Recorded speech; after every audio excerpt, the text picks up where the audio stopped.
Wakati mwingine umekuwa na marafiki, lakini marafiki wamekuacha njiani. Wakati mwingine umekuwa na marafiki, lakini marafiki wamekuacha njiani. Leo inua macho mtazame Yesu, leo inua macho mtazame Bwana, leo inua macho mtazame Yesu, leo inua macho mtazame Bwana.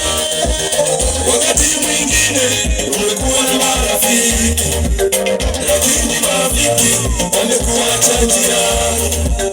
Wakati mwingine umekuwa na marafiki, lakini marafiki wamekuacha njiani. Leo inua macho mtazame Yesu, leo inua macho mtazame